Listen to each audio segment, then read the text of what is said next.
The Grand Assembly Hall of the Galactic Council had never been so quiet.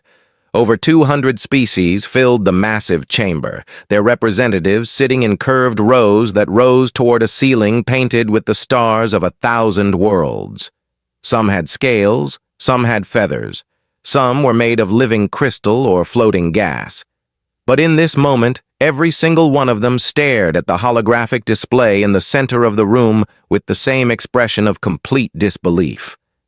The footage showed a blue and green planet surrounded by fire. Thousands of warships hung in orbit around it, their weapons blazing. Beams of light cut through the atmosphere. Explosions bloomed across continents. The planet was Earth, the homeworld of humanity, and it was being attacked by a human fleet. Ambassador Vrexthal of the Kelthari Dominion stood at the speaker's platform, his forearms spread wide in confusion. His gray skin had turned pale, and his large black eyes blinked rapidly as he addressed the council. This footage was captured by our observation station in the outer reaches of the Sol system, he said. We have confirmed its authenticity 17 times. There is no mistake.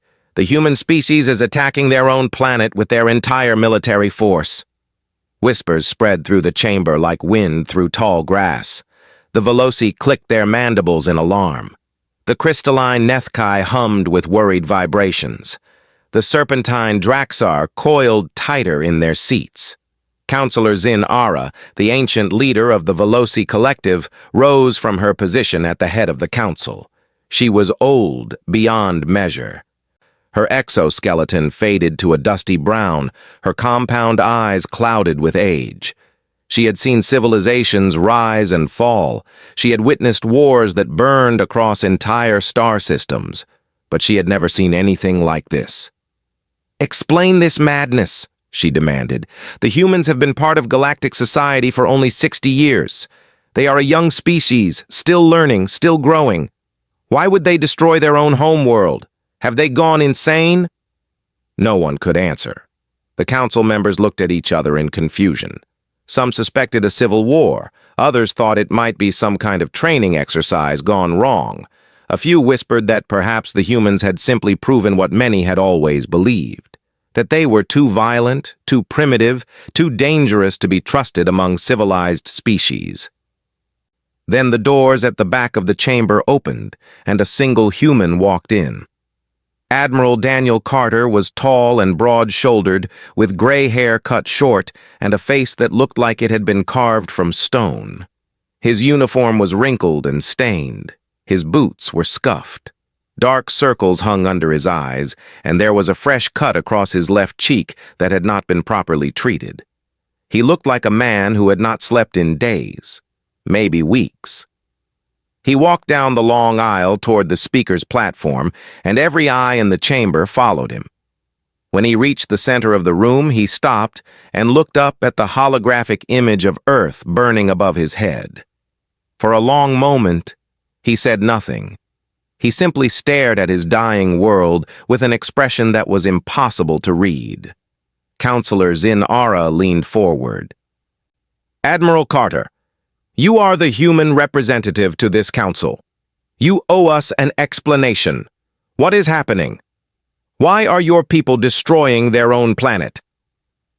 Admiral Carter lowered his gaze from the hologram and looked directly at the ancient Veloci leader. When he spoke, his voice was calm and steady, but there was something beneath it, something cold and hard, like iron wrapped in cloth. We are not destroying our home, he said. We are taking it back. The chamber erupted into chaos. Delegates shouted questions and accusations. The Kelthari demanded clarification. The Nethkai vibrated so intensely that the floor began to shake. Counselor Zinara raised her forelimbs and called for order, but it took several minutes before the noise died down enough for Admiral Carter to continue. 6 months ago, he said, a seed ship crashed into our Pacific Ocean. We did not know what it was at first. Our scientists believed it was an asteroid. They were wrong. He paused, and when he spoke again, his voice dropped to a level that made every being in the chamber lean forward to hear. The Silthari have Earth. The silence that followed was absolute. It was the kind of silence that happens when every creature in a room stops breathing at the same time. The Silthari. The word alone was enough to freeze the blood of any species that knew their history. The Silthari were not a species in the normal sense. They were a hive mind, a parasitic collective intelligence that spread from world to world, consuming civilizations from within. They did not simply kill their victims, they absorbed them. They took over bodies and minds, turning entire populations into puppets controlled by a single, monstrous consciousness. Every memory, every skill, every piece of knowledge that their hosts possessed became part of the hive. 300 years ago, the Galactic Council had fought a terrible war against the Silthari. Dozens of worlds had been lost before the hive was finally tracked to its source and destroyed. The Council had celebrated the extinction of this nightmare species. They had built monuments. They had written songs. They had promised their children that the darkness was gone forever. But they had been wrong. "That is impossible," Counselor Zinara said, her voice trembling for the first time anyone could remember. "The Silthari were destroyed. We burned their home system. We hunted every last seed ship. There is nothing left of them." "One ship survived," Admiral Carter replied. "It drifted through space for 3 centuries, dormant and dead, until it fell into our ocean. Within hours of the crash, the infection began to spread. Within weeks, it had reached every continent. Within a month, our governments had fallen and our communications had gone silent." He looked around the chamber, meeting the eyes of species that had always looked down on humanity as primitive newcomers. 8 billion people lived on Earth, he continued. 8 billion human beings, our families, our friends, our children. They are either dead or assimilated. The Silthari have taken everything we built over 10,000 years of civilization. They have stolen our history, our culture, our home. A Kelthari delegate raised one of his hands. "Then according to galactic protocol, Earth must be quarantined. The planet must be abandoned and marked as forbidden. This is the only safe response to a Silthari infestation. Surely you understand this, Admiral." Admiral Carter turned to face the delegate. The look in his eyes made the Kelthari shrink back in his seat. "I understand your protocol perfectly," the Admiral said. "I understand that your solution is to run away and let our world rot. I understand that you would have us abandon 8 billion people to a fate worse than death." He turned back to face the full council.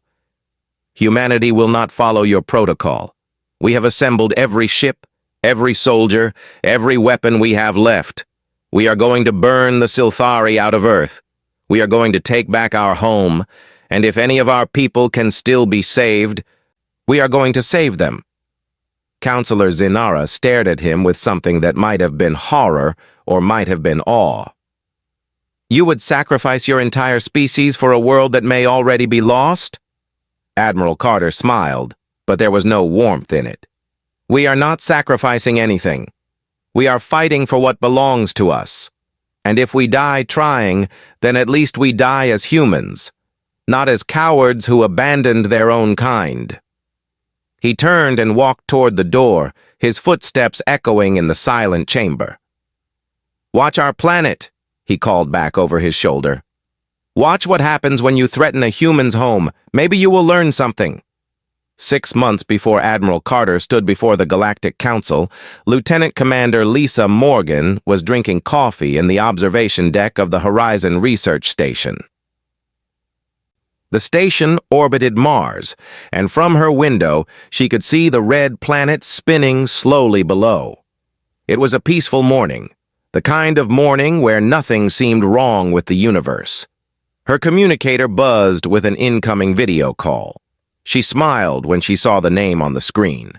It was her younger brother, Kevin Morgan, a marine biologist working at a research facility in Hawaii. She had not talked to him in almost 3 weeks. "Hey, stranger," she said as his face appeared on the screen. Finally remembered you have a sister." But Kevin was not smiling. His face was pale, and his eyes kept darting to something off-screen. He was standing in what looked like a laboratory, and Lisa could hear shouting in the background. "Lisa, something weird is happening," he said. His voice was shaking. "The fish are dying, all of them. Every species in the ocean around here just started floating to the surface yesterday. Millions of them. And it is not just here. Reports are coming in from everywhere. Japan, Australia, California. The whole Pacific is filling up with dead sea life." Lisa set down her coffee. "Kevin, slow down. What are you talking about? That is not the worst part." Kevin moved closer to the camera, lowering his voice. "Something came up from the Mariana Trench this morning, something big. The Navy sent ships to investigate, but we lost contact with them an hour ago. Lisa, I have a really bad feeling about this. I think you should—" The screen flickered and went dark. Lisa tried to call him back, but the connection would not go through. She tried again and again, but nothing worked. She told herself it was just a technical problem. Maybe a satellite was down, maybe there was interference, but deep in her gut, she knew something was very wrong. Over the next 2 days, strange reports began flooding in from Earth. People were acting strangely in coastal cities. They would stop what they were doing and stand perfectly still, staring at nothing. They would gather in large groups and move together like they were following commands no one else could hear. Some of them stopped talking altogether. Others spoke in flat, emotionless voices that did not sound human anymore. Dr. Nathan Pierce, the chief xenobiologist on Horizon, called an emergency meeting. He was a thin man with nervous hands and thick glasses, and when he spoke, his voice was barely above a whisper. "I have been analyzing the data we are receiving from Earth," he said. "Water samples, tissue samples, atmospheric readings. I did not want to believe it at first. I ran the tests 5 times to make sure." He put an image on the screen. It showed a microscopic organism, something that looked like a twisted combination of virus and living metal. "This is Silthari biomatter," he said. The room went cold. Everyone knew what the Silthari were. Every child in human space learned about them in school. They were the monsters from 300 years ago, the nightmare species that had almost consumed the galaxy before being destroyed. "That is impossible," someone said. "The Silthari are extinct." "Apparently they are not," Dr. Pierce replied. "A seed ship must have survived. It landed in the Pacific Ocean and began releasing its infection into the water. From there, it spread to the air, the soil, the food supply. It is everywhere now." Lisa felt like the floor had dropped out from under her. "What does this mean for the people on Earth? What happens to them?" Dr. Pierce could not meet her eyes. "The Silthari do not kill their hosts immediately. They take over the nervous system. They absorb the mind, the memories, the personality. The body keeps functioning, but the person inside is gone. They become part of the hive mind. They become puppets." Lisa thought about Kevin. She thought about his smile and his bad jokes and the way he always called her when he was excited about some new discovery. Was he still in there somewhere? Or was he already gone? The situation on Earth got worse every day. Governments tried to fight back, but how do you fight an enemy that looks like your neighbor, your friend, your family? Soldiers refused to fire on crowds of infected civilians. Doctors tried to find a cure, but were overwhelmed by the speed of the infection. Cities fell one by one, their populations absorbed into the growing hive. 2 weeks after Kevin's last call, the last organized government on Earth broadcast a final message. The president, a tired woman with hollow eyes, spoke directly to the camera. "To all humans beyond Earth," she said, "do not come home. Do not try to save us. The planet is lost. Save yourselves. Remember us." Then the broadcast cut to static. Lisa tried one more time to contact Kevin. To her shock, the call connected. His face appeared on the screen, but it was not him anymore. His eyes were empty. His expression was blank. When he spoke, it was not his voice. "Hello, Lisa," the thing wearing her brother's face said. "We remember you now. We have all of Kevin's memories. We know how much he loved you. We know where you are. Do not worry, we will find you. We will come for you. We will make you part of us. Then you will never be alone again." The call ended. Lisa sat in the dark for a long time after that. She did not cry. She was too shocked for tears. Her brother was gone. Her planet was gone. Everything she had ever known was being consumed by a horror she could not fight. Fleet Admiral Ryan Scott ordered a full evacuation of all humans in the inner solar system. Ships fled toward the outer colonies, Mars, Europa, Titan, the asteroid settlements. Millions of people crammed into vessels that were never designed to hold so many. They left behind everything they owned, everything they had built, everything that made them who they were. Lisa watched Earth grow smaller in the distance as the evacuation fleet pulled away. The blue and green planet that had been humanity's home for all of history was turning dark. The oceans were changing color. The lights of cities were going out one by one. She made herself a promise in that moment. She did not know how and she did not know when, but she would go back. She would find Kevin. She would make the Silthari pay for what they had done. Admiral Scott gave a speech to the survivors as they crossed the asteroid belt. His voice was heavy with grief, but there was iron underneath it. "We have lost our home," he said. "We have lost billions of our brothers and sisters. The galaxy expects us to run and hide, to accept our fate, to let Earth become another dead world in the Silthari's long history of conquest." He paused. And when he continued, his voice was harder. "They do not know us. They do not understand what we are. Humans do not abandon their own. Humans do not give up. Humans fight. And I promise you this, we will take back our world. We will free our people. And we will make the Silthari wish they had never found us." In the crowd, Lisa Morgan listened. And for the first time since Kevin's last transmission, she felt something other than despair. She felt hope. 3 months passed after the fall of Earth. 3 months of grief, of anger, of desperate survival. Humanity had been scattered across the solar system like leaves in a storm, but slowly they began to come together again. The survivors gathered at every outpost, every colony, every station that could hold them. Mars became the new center of human civilization, its underground cities swelling with refugees. Europa's ice-covered bases were packed beyond capacity. Titan's domed settlements glowed like fireflies in the darkness of Saturn's shadow. Before the invasion, 12 billion humans had lived across Earth and its colonies. Now, only 400 million remained. It was a wound that would never fully heal, but instead of breaking humanity apart, it welded them together into something harder, something stronger. Lisa Morgan stood in the war room of the flagship Defiance, which hung in orbit above Mars. She had been promoted to commander after the evacuation, not because she wanted it, but because so many officers above her were dead or assimilated. She spent her days studying everything humanity knew about the Silthari, searching for any weakness, any crack in their armor. Admiral Ryan Scott entered the room and stood beside her. He was a large man with a gray beard and tired eyes that had seen too much death in too short a time.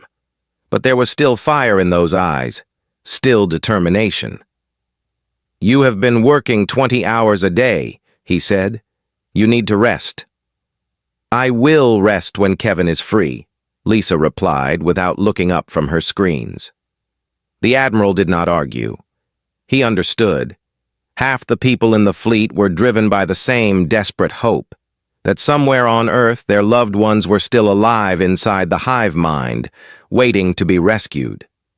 Across the solar system, humanity was building an army. Every shipyard worked around the clock, turning out warships faster than anyone thought possible. Mining operations stripped asteroids down to their cores, feeding raw materials into hungry factories. Weapons that had been illegal under galactic law were now being produced by the thousands. Captain Ben Turner, a veteran pilot who had survived the evacuation of the lunar bases, was put in charge of developing new combat tactics. He gathered the best pilots in the fleet and trained them in methods no one had ever tried before. "The Silthari have fought 100 species," he told his pilots. "They have seen every strategy, every trick, every clever plan. But they have never fought anyone who was willing to die to save their own people. That is our advantage. We are not trying to survive. We are trying to win. And that makes us more dangerous than anything they have ever faced." The pilots trained in simulations that recreated the conditions on Earth. They learned to fight in atmosphere, something most space pilots had never done. They learned to identify Silthari aerial organisms and the best ways to destroy them. They learned to shoot with precision so tight that they could hit a target without harming the assimilated humans standing nearby. Meanwhile, Dr. Nathan Pierce made a discovery that changed everything. He had been studying Silthari biology since the evacuation, trying to understand how the hive mind worked. Late one night, while everyone else was sleeping, he found the answer. "The Silthari are not a true collective," he explained to Admiral Scott and Commander Morgan. "They appear to be, but they are not. Every infected host is connected to a central consciousness, a queen organism. She is the brain of the entire hive. Without her, the network cannot function." Lisa leaned forward. "Where is she?"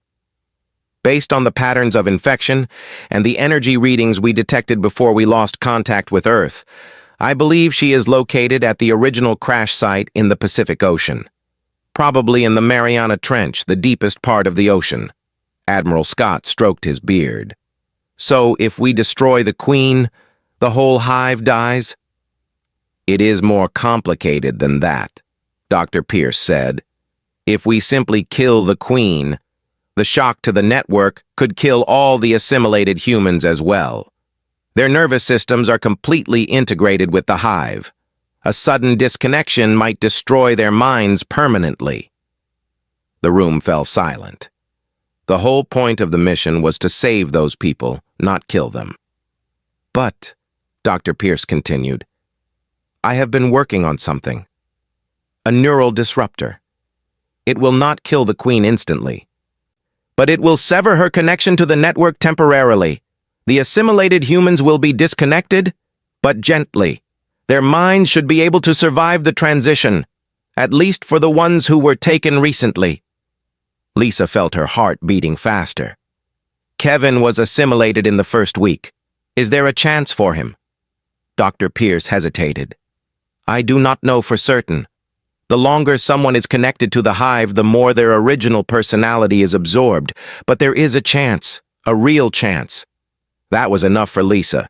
Any chance at all was worth fighting for. The construction of the Liberation Fleet continued at a desperate pace. 3,000 warships were built in 3 months, a feat of engineering that should have taken years. The ships were not beautiful or elegant. They were ugly, functional machines of war, built from whatever materials were available. But they were strong, and they were armed with enough firepower to crack a planet. 2 million soldiers volunteered for the ground assault. Some were professional military. Most were not. They were farmers and teachers and engineers and artists who had picked up weapons because they had no other choice. They trained in simulators that recreated the streets of Earth's cities, practicing how to fight without killing the assimilated civilians they hoped to save. Lisa Morgan was put in command of the team that would hunt the Queen. It was the most dangerous mission of the entire operation. They would have to descend into the deepest part of the ocean, fight through whatever defenses the Silthari had prepared, and deliver the neural disruptor to the Queen's location. The chances of survival were almost zero. She did not care about the odds. She only cared about Kevin. On the night before the fleet departed, Admiral Scott addressed all of humanity. His speech was broadcast to every ship, every station, every colony in the solar system. billions of miles apart, 400 million humans stopped what they were doing and listened. "Tomorrow, we go home," the Admiral said. "Tomorrow, we take back what belongs to us. Many of us will not survive. I will not lie to you about that. The Silthari are powerful, and they have had 6 months to prepare for us. But I have seen what humanity can do when we are pushed to the edge. I have seen farmers become soldiers. I have seen engineers become warriors. I have seen ordinary people find strength they never knew they had." He paused, and when he continued, his voice was thick with emotion. "We are not fighting for revenge. We are not fighting for pride. We are fighting for our families, for our friends, for 8 billion people who are counting on us to bring them home. The galaxy thinks we are insane for trying this. Let them think what they want. We know who we are. We know what we are fighting for." He raised his hand in a salute. "May God watch over us all. Tomorrow we take back Earth." Across the solar system, 400 million voices answered him. "Tomorrow we take back Earth." The human fleet emerged from behind the moon like a storm made of steel and fire. 3,000 warships spread across the darkness of space in perfect formation. Behind them, transport ships carried 2 million soldiers ready to fight and die for their home. Commander Lisa Morgan stood on the bridge of the assault carrier Redemption, watching Earth grow larger in the view screen. She barely recognized it. The planet that had been blue and green and beautiful was now something from a nightmare. Massive organic towers rose from every continent, pulsing with a sickly purple glow. The oceans had turned black with Silthari biomatter. Dark clouds swirled around the poles, and lightning flickered constantly in the upper atmosphere. Worst of all were the people. Billions of assimilated humans stood in perfect rows across the surface, covering beaches and fields and city streets.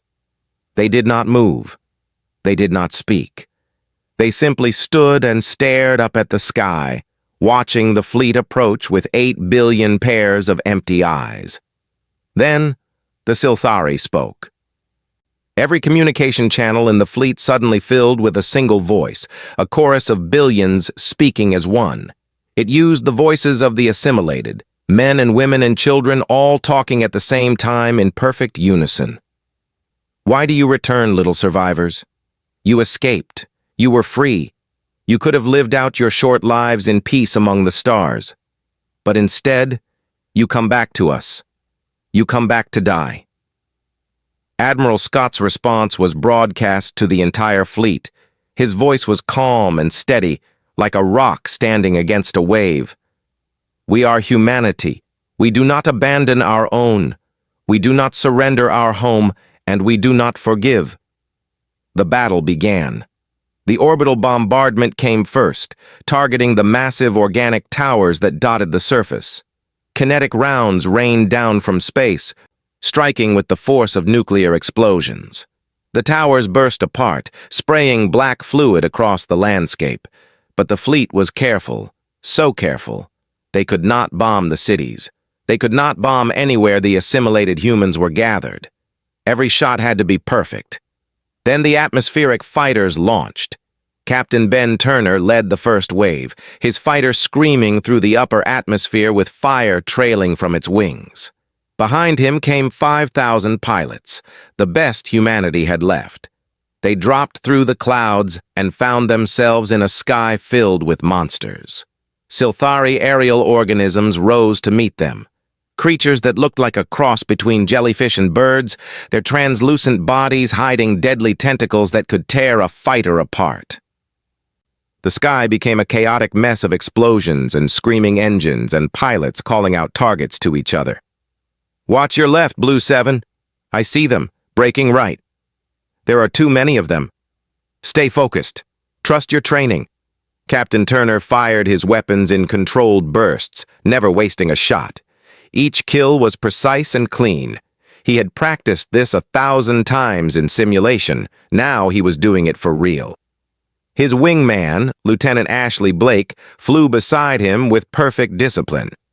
She was young, barely 25, but she flew like someone who had been doing this all her life. They cut a path through the enemy formation, clearing the way for the dropships following behind. Then a tendril of Silthari biomatter shot up from below and caught Ashley's fighter. Her ship spun out of control, trailing smoke and fire. "Ashley, eject!" Turner shouted. "Cannot," she replied. Her voice was calm, almost peaceful. "Ejection system is damaged. I am going down over Los Angeles. I am coming to get you. No, stay on mission. Tell my mother I tried to come home." Her signal disappeared from his screen. Turner wanted to scream. He wanted to turn his fighter around and search for her, but he could not. The mission was too important. Millions of lives depended on them staying focused. He gripped his controls tighter and flew on. The drop pods fell like rain, carrying soldiers into the chaos below. Commander Morgan's team landed in the ruins of San Francisco. The city was unrecognizable. Buildings were covered in Silthari growth, their windows dark and empty. The streets were filled with assimilated humans who turned to face the soldiers with blank expressions.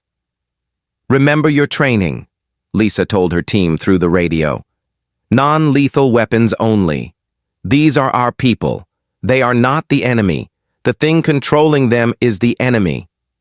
The assimilated attacked without warning, moving with disturbing coordination.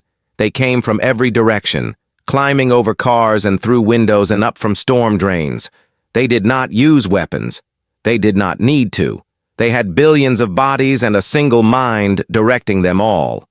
Lisa fired her stun rifle, dropping attackers one by one. Her team moved through the streets in tight formation, covering each other, never stopping. They could not save everyone. They could only keep moving toward the ocean. The things wearing human faces called out to them as they fought. "Lisa Morgan, we know you. We have Kevin's memories.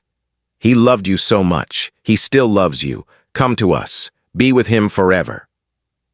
Lisa ignored the voices and kept shooting. The specialized submarine waited at the docks. Lisa's team loaded in and dove beneath the black water, heading for the deepest part of the Pacific. The ocean was alive with Silthari organisms, but the submarine was built for stealth, slipping through the darkness like a ghost. They found the Queen at the bottom of the Mariana Trench. She was enormous, a pulsing mountain of organic matter connected by glowing tendrils to every part of the planet above. She was the brain of the hive, the center of the network, the thing that had stolen 8 billion human minds.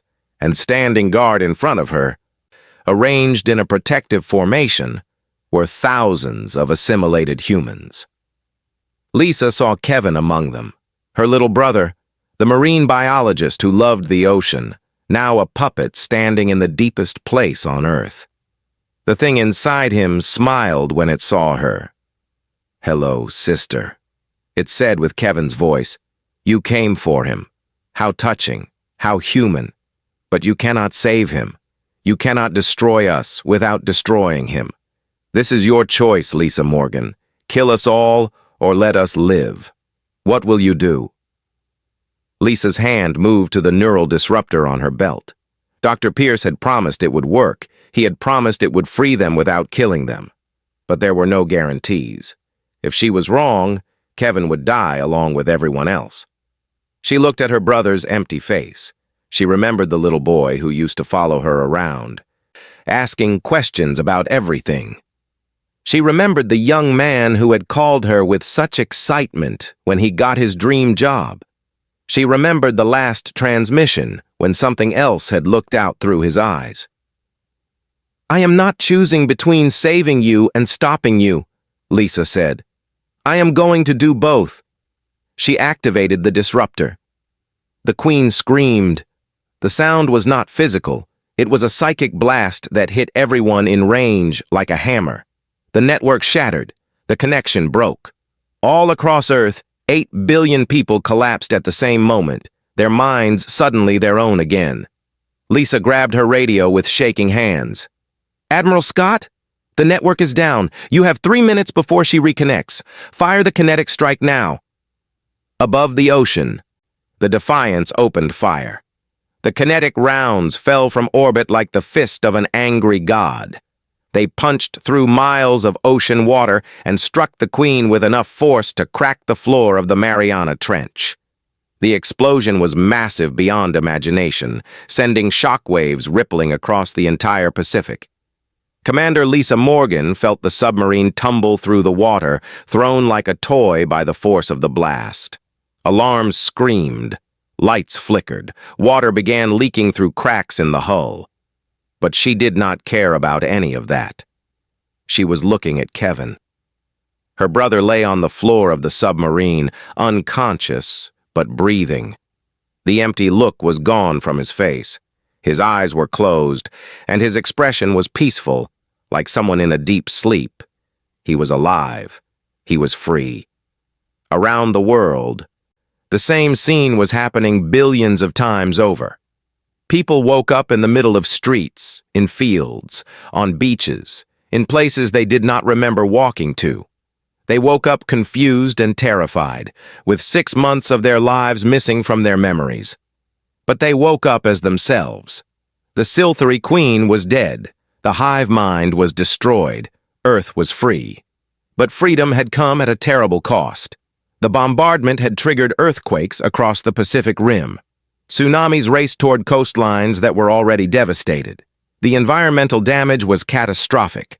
Billions of tons of Silthari biomatter covered the surface of the planet, and no one knew what effect it would have as it decomposed. The climate had been disrupted, and it would take decades to recover. The human death toll was staggering. 2 billion people had died during the initial invasion, killed by the infection or by the chaos that followed. Another 500 million died during the liberation itself, caught in crossfire or lost when the network collapsed. Millions more would die in the weeks and months that followed, from injuries, from disease, from the after effects of what had been done to them. But 6 billion people had been saved. 6 billion humans who had been trapped inside their own bodies, prisoners in their own minds, were now free to live again. Admiral Ryan Scott stood on the bridge of the Defiance and watched the sun rise over the Pacific Ocean. The sky was strange colors, orange and purple and sickly green from all the debris in the atmosphere, but it was still a sunrise. It was still beautiful. "We did it," someone said beside him. The Admiral nodded slowly. "We did. God help us. We did." 1 year later, Commander Lisa Morgan stood in the Grand Assembly Hall of the Galactic Council. She wore a formal uniform now, clean and pressed, with medals on her chest that she had never asked for.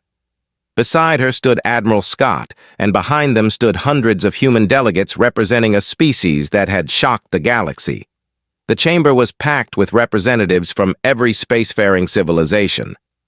They had come to witness something that had never happened before in galactic history: the formal recognition of humanity as a major power. Counselor Zinara, the ancient leader of the Veloci Collective, rose from her seat. Her exoskeleton had grown even more faded in the year since Earth's liberation, and her movements were slow with age, but her voice was still strong. 1 year ago, this council watched as humanity did something impossible, she said. We watched them attack their own planet. We called them insane. We called them primitive. We believed we were witnessing the suicide of a species too young and too foolish to know when to surrender. She paused and looked directly at Admiral Scott. We were wrong. A murmur passed through the assembly. The counselor continued. In 3,000 years of recorded galactic history, no species has ever reclaimed a Silthari-infested world. The Veloci did not try. The Kelthari did not try. The Nethkai and the Draxar and the 23 other civilizations that faced the Silthari all chose the same path. They ran. They abandoned their worlds. They accepted their losses and moved on. Her compound eyes fixed on the human delegation. Only the humans chose to fight. Only the humans refused to accept that their people were lost. Only the humans looked at an impossible situation and said, "We are going to win anyway." She raised one of her forelimbs in a gesture of respect. "The Galactic Council understands now. We asked if you were insane to assault your own world. The answer is no. You are simply human. And that, we have learned, is something far more terrifying than any Silthari." The chamber erupted in applause, a strange mixture of clapping, clicking, humming, and other sounds from 200 different species. For the first time since the nightmare began, Lisa felt tears on her cheeks. Admiral Scott stepped forward to address the assembly. His speech was short. "We did not fight because we believed we would win," he said. "We did not fight because we calculated the odds and decided they were in our favor. We fought because Earth is our home. Our people were suffering, and we do not abandon our own, ever." He looked around the chamber, meeting the eyes of beings who had once dismissed humanity as primitive newcomers to the galactic stage. "Let this stand as a message to any species, any force, any power in this galaxy that would threaten humanity or our allies. We will come for you. We will not stop. We will not surrender. And we will not forget. The people of Earth learned the price of threatening a human's family. I suggest the rest of the galaxy take note." The speech ended, and the delegates rose to their feet in respect. Later that evening, Lisa visited Kevin in a recovery hospital on the coast of what used to be California. The coastline had been reshaped by the war, and the hospital had been built on ground that did not exist a year ago. But flowers were starting to grow in the new soil, and through the window, the Pacific Ocean sparkled blue in the sunlight. Kevin was sitting up in bed, looking healthier than he had in months. The doctors said he would make a full recovery. He did not remember the 6 months he had spent as part of the hive. His last memory was the day before the invasion, when he had called Lisa to tell her about the dead fish. "I still do not understand," he said, looking out at the ocean. "They told me what happened. They showed me the footage of the fleet. Did we really attack our own planet?" Lisa sat beside him and took his hand. "We did not attack it, Kevin. We saved it." "We saved you." He looked at her with eyes that were finally his own again. "They said millions died. They said the whole planet is damaged. Was it worth it?" Lisa thought about all the people who had given their lives. She thought about Captain Turner's wingman, who had died over Los Angeles. She thought about the soldiers who had fallen in the streets of San Francisco. She thought about the 2.5 billion people who had not survived. Then she thought about the 6 billion who had. "Yes," she said, "it was worth it." Outside the window, ships from a dozen alien species were helping with the reconstruction. The Veloci, the Kelthari, even species that had never spoken to humanity before. They had seen what humans were capable of, and they wanted to stand beside them. The Galactic Council had asked if humanity was insane. The answer humanity had proven was something simpler. They were family, and family does not leave anyone behind.